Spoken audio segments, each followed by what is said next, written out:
Hello, everyone, and welcome back to the Resurrected Fitness podcast. Today, we're going through another Q&A asked by provided by Yuval, and I will be kind of answering to the best of my ability. And again, if anything doesn't make sense, please just send me a message on Instagram or leave a comment on the YouTube video of this podcast and let me know if I can further explain or if you have a different opinion. I'd love to go over it with you.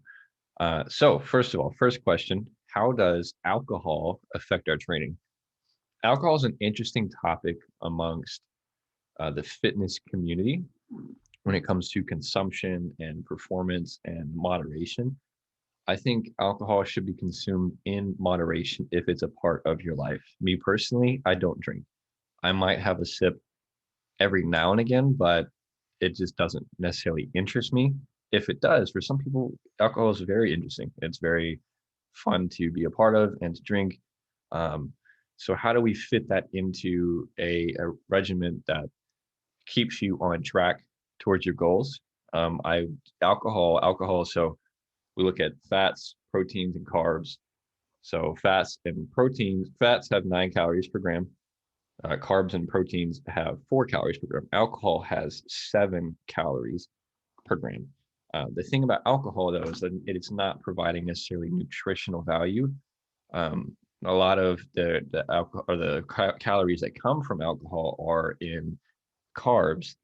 So, I've had cases with clients where they wanted a glass of wine, which can be measured and fit into their daily plan. Alcohol does not have to be separate from your plan. It can't be this, doesn't have to be this all or nothing approach to drinking alcohol of I have to go off track to have a drink and to have some fun. Well, that's not true. We can have a drink and it still hit our plan at the end of the day. So I might, pull off, say, 20 carbs to fit in that glass of wine at the end of the night and just kind of have that in reserve. Is it always going to be 100% accurate? Probably not, but that's also okay.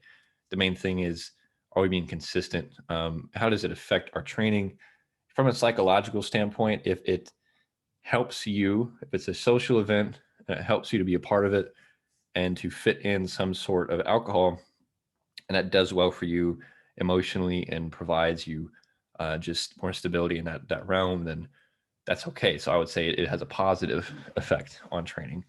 From the performance standpoint, physically, it could be more so the other way. When I'm looking at, if I've got a hard leg session, say Saturday morning, Friday night, I want to make sure I'm getting carbs from whole food sources. So I'm ready to go in the morning, not, having drank my calories and put myself at a disadvantage from a fuel standpoint. So from liver glycogen and muscle glycogen, alcohol is not really going to provide the best value. But how does it affect training?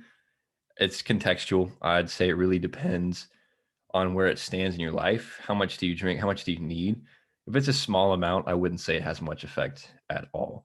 Uh, so, next question, how much fruit is too much? From a sugar standpoint, how does that affect losing body fat? So, the thing with fruit is demonized in modern culture. Uh, Fruit is a very good thing, though. Sugar is not necessarily a bad thing itself either. And so, like, I might have my post workout meal includes chocolate cereal that has upwards of 40 grams of sugar. Seems like a lot of sugar, but nothing's wrong with it. It's natural sugar and it tastes great. When we're looking at how much, we have to look at side effects. Side effects is too much sugar, might be acne, uh, more stress, harder time going to sleep. And we start to see negative effects of things. That's what we can, it's a good signal from our body saying, hey, maybe we're having a little too much here. So the thing with fruit, though, however, we look at how much fruit we should have.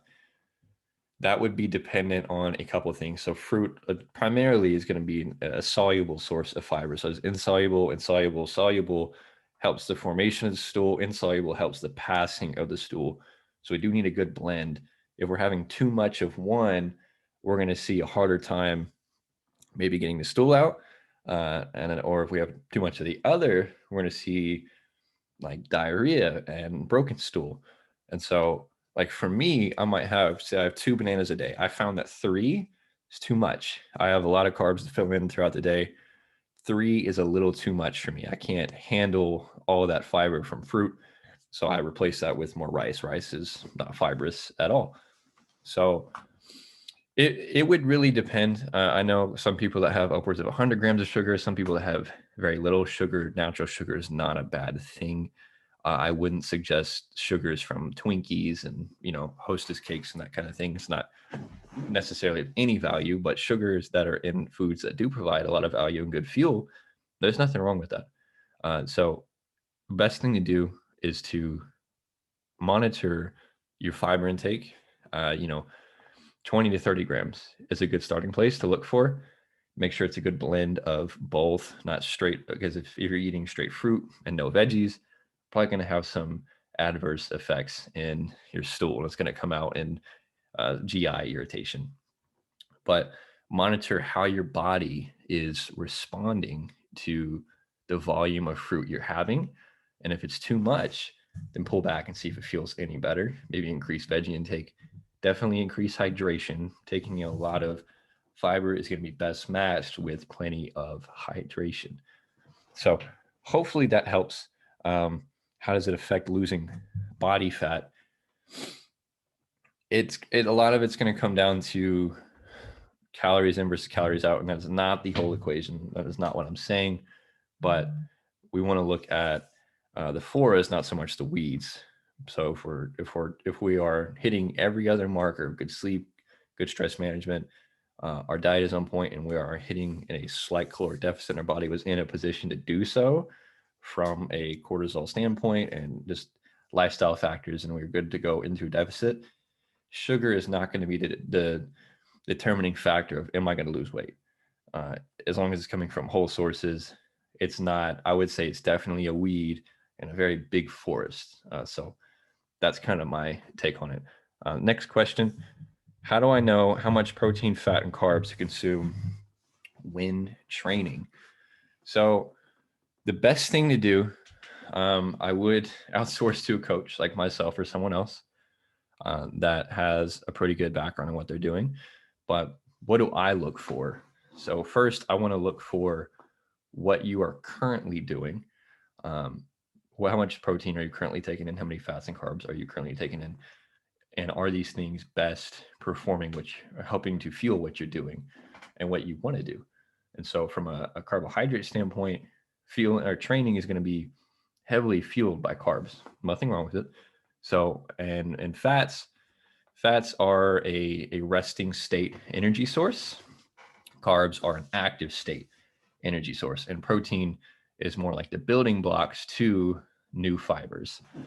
And protein also is the hardest macro to digest, takes the most energy, and then it provides a lot of satiety, which is why you have maybe a large chicken breast, you find yourself not very hungry for a while. It holds people over very well. High protein does that. So having high protein for people, I say a lot of clients want to come in and want to lose some body fat. Making sure protein is high will help retain and build muscle in the process, especially if they're new. Harder to do so if you are not new to training, but maintaining high levels of protein, and that's just dependent on, it's relative to the person's male or female, and weight and height essentially is to how much. So for myself, I'm 188 pounds and I eat about 220 grams of protein a day. That's prescribed by my coach. I have women who are 5'5", 130 pounds that eat about 130 grams of protein.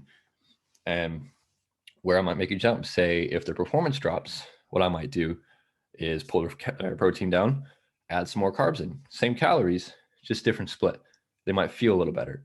And it might help because that amount of protein, that's about 1 pound per body weight, per pound of body weight, is just fine. We're going to retain just fine. So it really is monitoring what they were currently doing, adjusting those ratios and watching the body respond and adjusting from there further. Contextually, it's hard to say because it really comes down to the individual, what they were previously doing and how they adjust to new ratios of those macros. So The next question is, which a lot of you might relate to, someone with a moderate social life and consistent 9 to 5, what's a good recovery routine? So the best thing for recovery is whatever you can do consistently. 9 to 5, say we're looking for 8 hours of sleep. What does that put you at? Say you need to get up at 7, puts you at about 11 p.m. bedtime, which is still later than most. If you don't need to be up that early, or if you need to be up earlier, just cut it back a little further. So find something that you can do consistently, create moderation, and don't build your schedule so full that you can't create moderation. So whether that's with group events, social events, obligations through church or work or friends or family, create room for yourself to be able to be consistent. So a routine would be having a morning routine, a nighttime routine. So to say the past hour and a half of your day, get away from screens, journal, talk to your spouse, and have a conversation that's going to release emotions and help you get out of a state of maybe potentially thinking about things through the night. Just get it all out. And so, from a recovery standpoint, best thing I would say is something you can do consistently. So if 11 p.m. is more realistic than 9 p.m., do 11 p.m., but make sure it's a consistent amount of sleep. If we find that we're not recovering all that well in some areas, we need to look at, well, how's our diet and how's our stress, and see what areas might need a little more regulation and consistency. And so the next question, of the different training styles, why did I choose bodybuilding? My throat is getting quite dry right now, and I'm not sure why. But for me, why did I choose bodybuilding? I used to be into functional training quite a bit. There's a guy named Marcus Philly on Instagram who was a big inspiration for me. Just watching him be super lean and move the way he did was incredible for a young mind like myself. And as I got further along, I started to seek after optimization. And I came across my current mentor, Luke Miller at No Switch Fitness, who guided me in understanding what's optimal for the goal. And so, excuse me, I'm taking another drink of water. Loud swallower. But most people come to me and come into fitness in general looking to either build muscle and lose some body fat, and or both.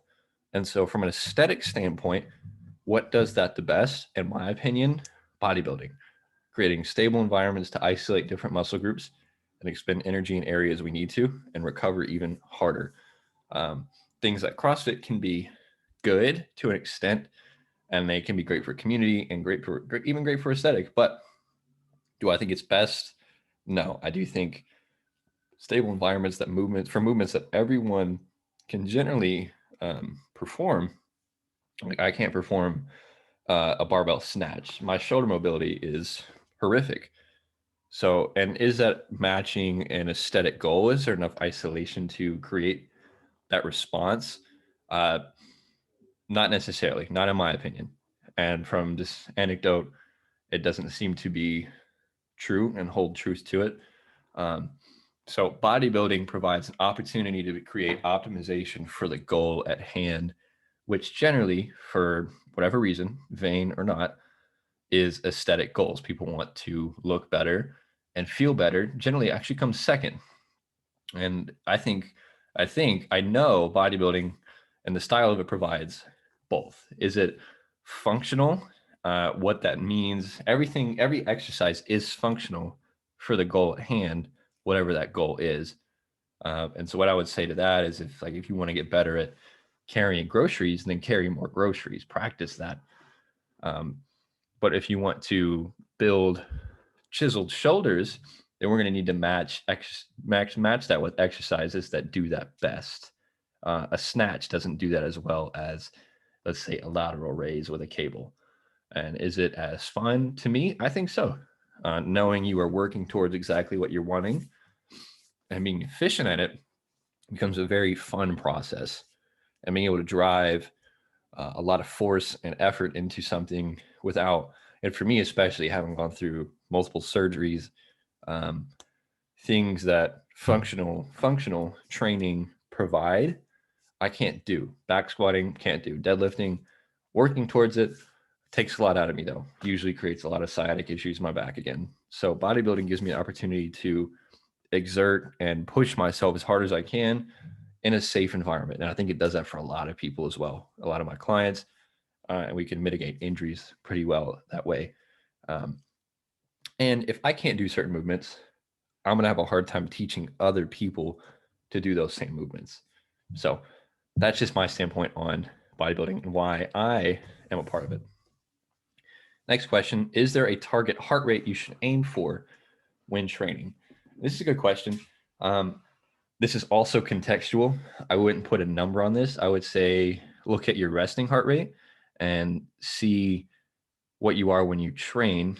And as the more advanced and better you recover, you get better you recover, the more advanced you get as you train and get into that further training age. Ideally, your resting heart rate will become lower and your heart rate during training will also lower. It's creating resistance and tolerance to the activity and what you are repetitively doing. There are some extremes, like I would say like a 180. If you're having a 180 heart rate on some bicep curls, that's probably a little high.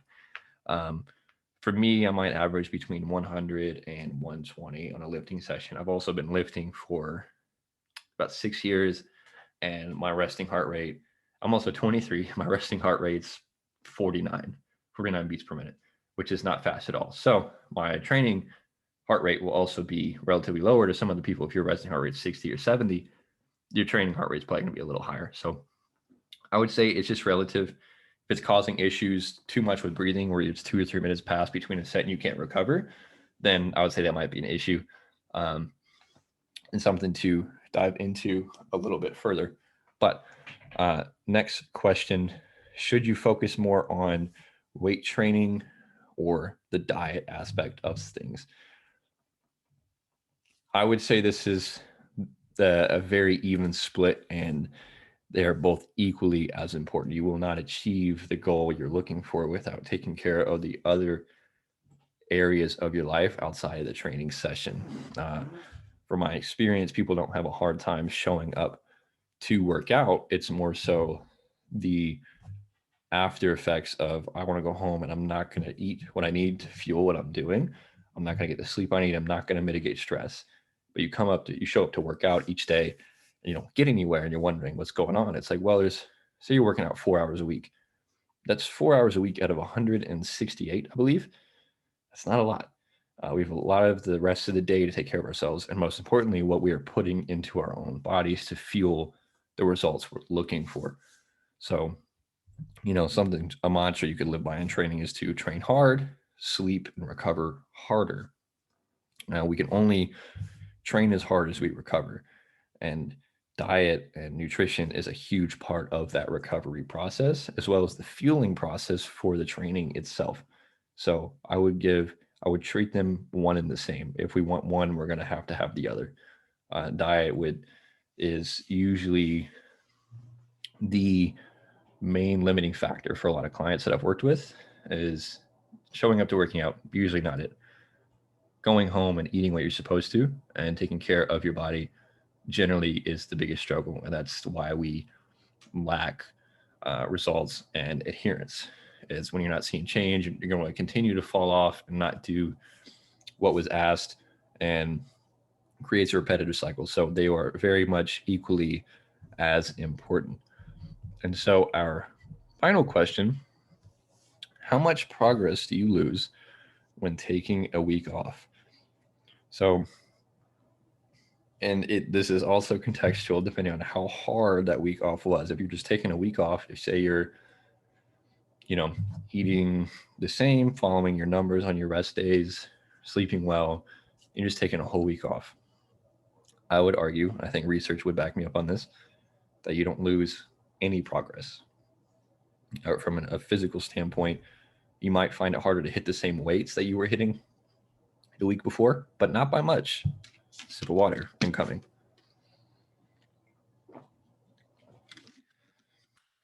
I had surgery in January and I was out of the gym.